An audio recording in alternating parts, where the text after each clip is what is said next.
C'est sûr que ce qui attire le plus les gens à Tadoussac, c'est les baleines. Ils sont reconnus partout en Québec, en France, un peu partout dans le monde. C'est une région aux baleines.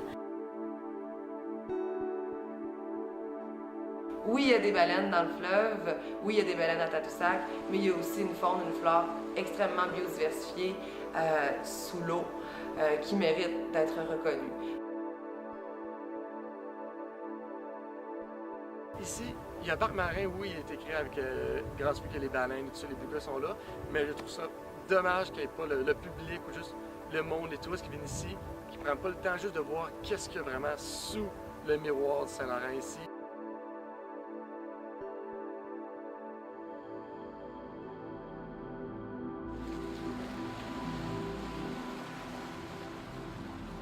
L'eau du fleuve Saint-Laurent se maintient à une température de 4 degrés Celsius.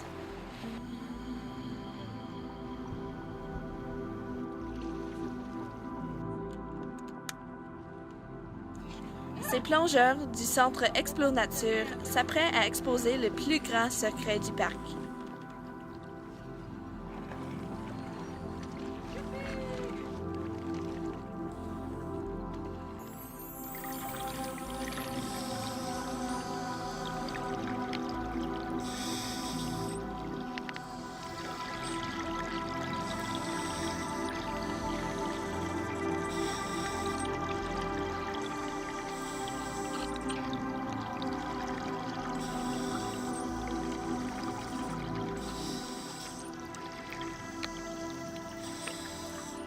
Comment les visiteurs du parc marin peuvent-ils aussi avoir accès à ces plantes et animaux?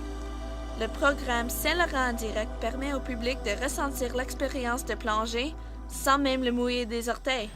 Le Saint-Laurent en direct, c'est une activité qui est offerte au Centre de découverte du milieu marin aux Escoumins pendant l'été. C'est des plongeurs qui vont à l'eau, qui se mouillent pour les visiteurs et qui vont filmer en direct cette plongée-là. Donc, il y a un plongeur qui est caméraman, qui va vraiment prendre les prises de vue. Les gens qui sont en salle peuvent le diriger, dire aller à gauche, à droite, puis demander de trouver, je sais pas, un oursin ou un animal en particulier. Il y a aussi le plongeur naturaliste, parce qu'on plonge toujours à deux. C'est celui-là qui va répondre plus aux questions, qui va transmettre ses sensations, qui va expliquer ce qu'il voit. Il faut dire aussi que les deux plongeurs portent des masques plein visage dans lesquels ils peuvent parler. Alors, les gens sont en salle, c'est eux qui vont diriger la mission d'exploration, qui vont poser des questions naturalistes, diriger le caméraman. Il y a aussi le guide de mission qui est en salle, qui est un plongeur aussi de l'équipe et qui fait le relais entre tout ça. Et ça donne vraiment un résultat fascinant, impressionnant. Des gens qui se retrouvent, qui n'ont pas de formation en plongée et qui peuvent aller voir en direct cette activité-là. Ces visiteurs sont sur le point de vivre une aventure unique, à une profondeur de 40 pieds sous la surface du fleuve. Ben, pour être bien franc, j'avais pas vu ou j'avais pas eu l'occasion de pouvoir voir les fonds marins du Saint-Laurent avant. Donc, c'était vraiment une belle expérience de voir toute la faune qui s'y trouvait ainsi que la flore. Donc, ouais, ça a été une belle expérience, une belle découverte.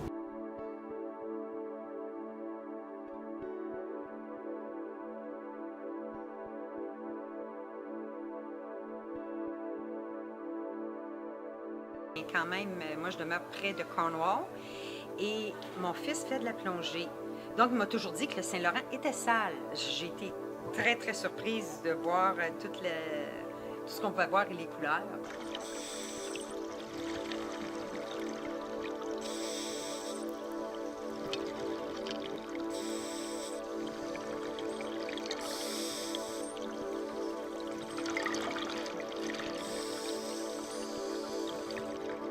Pour moi, la plongée ici, c'est la relaxation.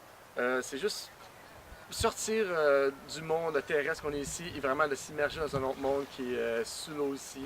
La vie est tellement riche que, bien que j'ai au moins peut-être plus que 50 ou 115 plongées ici, jamais je vais me tanner de plonger ici.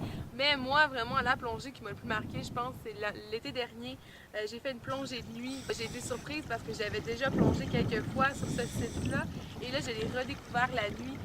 C'est quelque chose tellement particulier. Le contraste, c'est un noir total. Et là, avec la lampe blanche, on voit les couleurs qui ressortent et des animaux qu'on voit pas le jour qui sortent la nuit. Des animaux qui font de la bioluminescence. C'est difficile à filmer, mais c'est vraiment, quand on donne un coup de palme, ça s'illumine de partout. Ça, c'est vraiment, c'est magique. On se croirait chez les fées.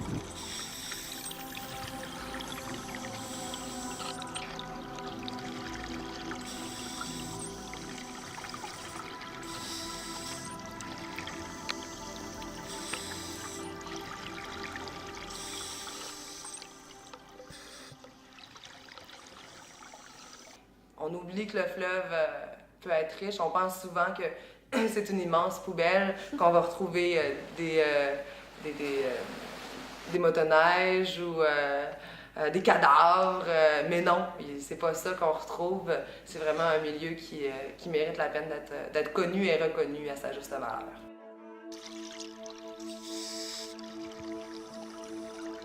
En y songeant bien, le monde qui se trouve sous le fleuve est aussi extraordinaire que celui à la surface. Il suffit simplement de regarder des choses de plus près.